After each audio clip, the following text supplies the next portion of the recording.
primeira aula vai ser sobre potência. No vídeo de hoje vamos abordar as propriedades da potência. Já pensaram no quão difícil é você pegar um número gigantesco e trabalhar com ele? A aula de hoje é sobre isso, notação científica. Você já parou para se perguntar por que os objetos são construídos? Como é que fazemos para construir eles? A aula de hoje vai ser sobre área e perímetro. Gente, um abraço e até a próxima aula. E a gente se vê no próximo. Um abração. Um abraço. Nos vemos na próxima aula. Um abraço. E aí, pessoal, tudo bem?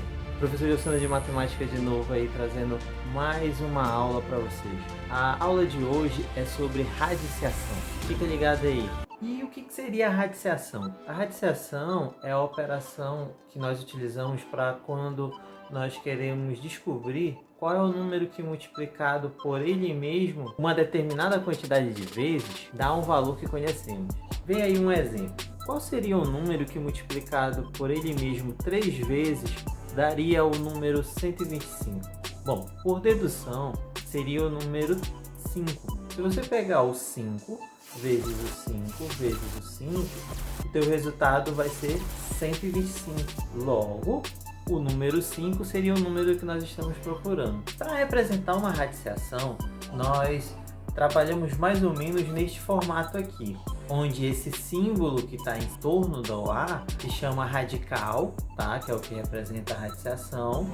O N seria o número que representa a quantidade de vezes que o número foi multiplicado por ele mesmo para dar este número que está aí dentro do radical. E o número que está dentro do radical é o resultado dessa multiplicação, que nós chamamos de radicando, que é representado por essa letra A aí. Do lado de fora, nós vamos ter, depois do igual, a letra B. Essa letra B é exatamente o número que foi repetido. Essa quantidade de vezes está sendo representada pela letra N, que nós chamamos de índice, que é o que seria o nosso resultado. Veja aí esse exemplo. Olha, nós lemos assim, raiz cúbica de 27. O que seria a raiz cúbica de 27? Você tem que determinar qual o número que repetido 3 vezes daria o número 27. Logo, seria o número 3, porque se você pegar 3 vezes 3 vezes 3 dá o 27 que está lá dentro da raiz. Logo, o resultado para essa raiz aí seria 3. Como é que nós fazemos para simplificar uma raiz? A melhor maneira de se trabalhar com a simplificação de raiz é trabalhando com o que nós chamamos de MMC. Para trabalhar com MMC, nós vamos pegar o número que está dentro da raiz e determinar quais números ele foi dividido até que o resultado fique igual a 1. Por exemplo, veja esse número aqui, raiz quadrada de 225. Para determinar essa divisão, nós pegamos o menor número que nós podemos dividir pelo 225. Como o final dele é um número ímpar, né, que é 5, nós vamos começar a divisão pelo número 3 para verificar se é possível fazer essa divisão. Ao dividir 225 por 3, o resultado vai ser 75. E colocamos logo abaixo do número 225. 75 também é divisível por 3 e o seu resultado é 25. Então eu coloco o 25 embaixo do 75, não esqueço de colocar o 3 ao lado do 75 e do 225, tá? E vou fazer agora a divisão com o próximo número, que é o 25. O 25 nós sabemos que não dá para dividir por 3. Tá? Porque o resultado mais próximo na tabuada de 3 seria 3 vezes 8, que seria 24. E o próximo número já seria 27. Então não daria certo o resultado. Então o 25 ele só pode ser divisível por 5. Então 25 dividido para 5 daria 5. Então eu anoto embaixo do 25. E esse 5 também é divisível por 5, que vai dar 1, que mostra o nosso final do MMC. Ao fazer isso, o que você vai fazer para simplificar a sua conta? Como essa é uma raiz quadrada, você vai repetir dois números, ou seja, você vai elevar esse número ao quadrado. Então nós vamos verificar. Nós temos aí dois números 3 e dois números 5. Então você vai ter raiz quadrada de 3 ao quadrado vezes 5 ao quadrado, tá? Então você vai ter dois números aí que se repetem. Como eles estão elevados ao quadrado, você pode cortar o 2 que está em cima do número com a raiz quadrada, o 2 que está em cima de cada número desse. Então o que vai acontecer? Você vai ter aí para fora o 3 e o 5, e eles vão continuar multiplicando aí. E 3 vezes 5 vai dar 15. Então, a raiz quadrada de 225, 15. Uma outra situação que pode acontecer é como nesse exemplo aqui que eu vou mostrar agora, que seria a raiz quadrada de 45. Quando você tira o MMC de 45, você vai ter o seguinte: 45 ele é um número ímpar também, e ele vai ser divisível por 3, que vai dar 15. Então você anota o 15, como eu ensinei agora no exemplo anterior, você anota o 15 embaixo do 45, coloca o 3 do lado do 45, anota o 15 embaixo e você verifica qual o número que pode ser divisível por 15.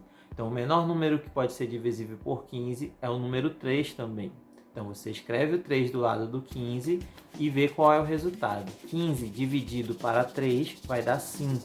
Então você vai anotar o 5 embaixo do 15. E o 5 ele não é divisível por 3, ele só é divisível por 5. Então 5 dividido por 5 vai dar 1, encerrando o teu MMC.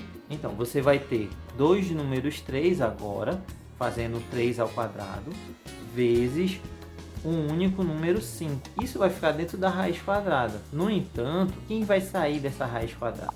Apenas o número 3, porque ele está elevado ao quadrado. Então ele sai de dentro da raiz, só que o 5, como ele não está elevado ao quadrado, ele não está elevado à mesma unidade do índice, né, que é uma raiz quadrada, ela é uma raiz de 2, índice 2.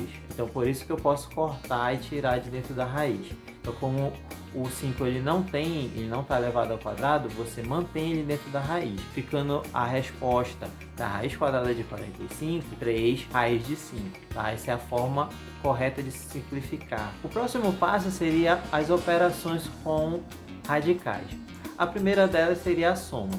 Vai ficar bem claro como é que a gente trabalha isso. A soma, tanto a soma quanto a subtração, elas vão funcionar da seguinte forma: você só pode somar ou subtrair uma raiz, o que tiver dentro da raiz for o mesmo número ou mesma letra ou o que quer que seja, que tenha em uma raiz, seja a mesma coisa na outra.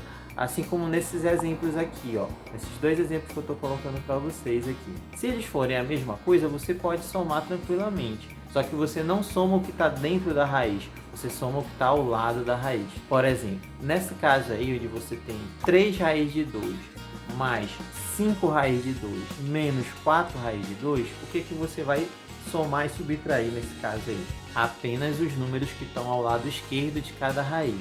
Então, no caso, vai ser a tua soma 3 mais 5 menos 4. E a raiz de 2 permanece única e exclusivamente uma só para essa resposta. Então, 3 mais 5, 8. 8 menos 4, 4. Logo, tua resposta vai ser 4 raiz de 2. Caso não tenha números ao lado da raiz, você considera eles valendo 1. Então, nesse caso desse exemplo agora que eu coloquei para você, raiz de 3 mais raiz de 3 significa que tu está somando 1 mais 1. A resposta disso seria 2 raiz de 3. A multiplicação e divisão de raízes ocorre da mesma maneira. O que você vai multiplicar aí? Primeiro, quando é que você pode multiplicar e dividir? Somente se elas tiverem o mesmo índice, ou seja, se é uma raiz quadrada, você só pode multiplicar com uma raiz quadrada. Se ela é uma raiz cúbica, você só pode multiplicar com uma raiz cúbica. Se ela é uma raiz de índice 4, você só pode multiplicar com uma raiz de índice 4. E como é que você multiplica ou divide? Da mesma forma como se fosse dois números normais. O que você vai fazer? Você multiplica dessa vez o que está dentro da raiz. Se eu tenho, como nesse exemplo aqui, raiz quadrada de 2 vezes raiz quadrada de 8, ela vai me dar uma raiz quadrada de 16. E se eu tiver como tirar o resultado, eu dou o resultado. Eu sei que dois números iguais que eu multiplico para dar 16 seria o número 4.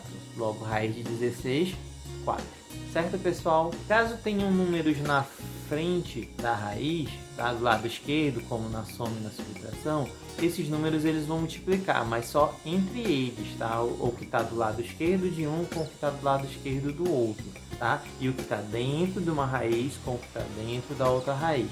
Caso você consiga tirar de dentro da raiz, aí você multiplica com o número de fora, mas enquanto ele estiver dentro da raiz, você não pode multiplicar, tá, gente? Então é isso, galera. Eu espero que vocês tenham entendido o assunto, tá? Nós vemos na próxima aula. Se possível, se inscreve aqui no canal para você ficar por dentro das aulas. Tenho outros vídeos de outros assuntos aqui também, caso você tenha curiosidade. Curte aí o vídeo, ative o sininho que é para você ficar recebendo a notificação toda vez que eu postar o vídeo, para você já ir se preparando, já vendo o vídeo antes da minha aula, tá? Para você ficar por dentro já do conteúdo. Deixa aí nos comentários o que você achou do vídeo, o que você gostou, o que pode melhorar, o que você quer de mais informação no próximo. A tendência é sempre a gente trazer o melhor para vocês, tá bom? Então, fiquem bem, fiquem em paz, fiquem tranquilos e nos vemos na próxima aula. Um abraço, tchau, galera!